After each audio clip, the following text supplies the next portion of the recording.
Employé dans l'entreprise de plasturgie Benvic Europe, cet assuré était préparateur de matières premières. Un poste qui exige beaucoup de port de charges lourdes. Suite à des blessures répétitives au dos, impossible de reprendre son emploi. Afin de trouver des solutions, il a bénéficié du contrat de rééducation professionnelle en entreprise. Au départ, ça n'a pas été facile. Parce que pour me retrouver une place par rapport à mon handicap, c'était pas facile. Donc je pense que l'entreprise Benvic a fait quand même pas mal de démarches. Pour me retrouver, donc pour essayer de postuler ailleurs, et ça a mis quand même du temps. Il y avait quand même des travaux à faire par rapport à des endroits que j'aurais pu aller. Je pense qu'il n'était pas possible, Donc le seul moyen qu'ils ont pu me trouver, c'était l'emballage centralisé. Donc je les remercie encore, parce que j'aurais pu être à la porte. Donc c'était l'emballage centralisé. Maintenant, je suis à l'emballage centralisé. Moi, c'est très bien pour moi. Je suis sur une plateforme, c'est très bien pour mon dos. Et puis, j'espère que ça continuera. Voilà. Et ce que je souhaite, c'est qu'on ne me mette pas ailleurs. Voilà, à cause de... Ah ben non, alors là, surtout pas. Moi, qu'on ne me mette pas ailleurs. Je suis à l'emballage centralisé, je connais mon boulot.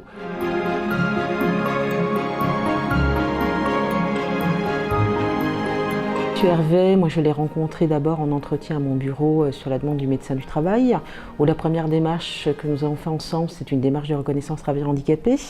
Dans un second temps, nous avons rencontré donc son employeur, la responsable des ressources humaines avec le médecin du travail pour faire le point sur la situation de M. Hervé et sur ses restrictions médicales.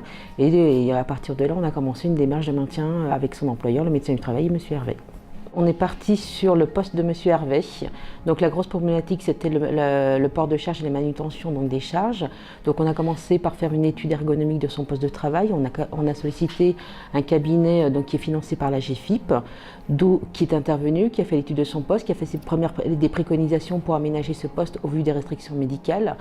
Mais étant donné le coût et le projet d'investissement, on va dire, de l'entreprise sur la modification de l'ensemble de l'atelier, ce projet a été mis de côté et on a dû donc retrouver on s'est orienté vers un autre poste pour reclasser M. Hervé sur un poste adapté à son état de santé.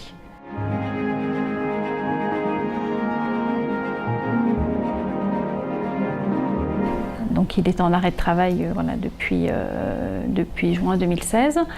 Nous on ne voulait pas le laisser sur le carreau, donc on a essayé avec la SAMET, la CPM, de trouver des solutions pour trouver un poste adapté à son état de santé et lui permettre de revenir dans l'entreprise. Monsieur Hervé a repris en 3-8. On a un autre salarié qui a beaucoup de restrictions médicales aussi, pour lequel on a également fait un contrat de rééducation. Et donc du coup, ça nous a permis de faire un binôme et donc de passer les deux salariés en 2-8, le 3-8. Comme ça, ils ont moins de contraintes. Et de prendre, du coup, on a un intérimaire qui ne fait que les nuits. Donc voilà, ça c'est l'effort du côté de l'employeur. Du côté du salarié, le salarié il a fait aussi un effort d'adaptation en changeant de poste, en se réadaptant à un nouveau poste, en changeant son rythme de travail. Voilà. Et bon, ça montre que en faisant, si l'employeur et le salarié font des efforts, ça permet au salarié de retrouver un emploi et retrouver une vie sociale.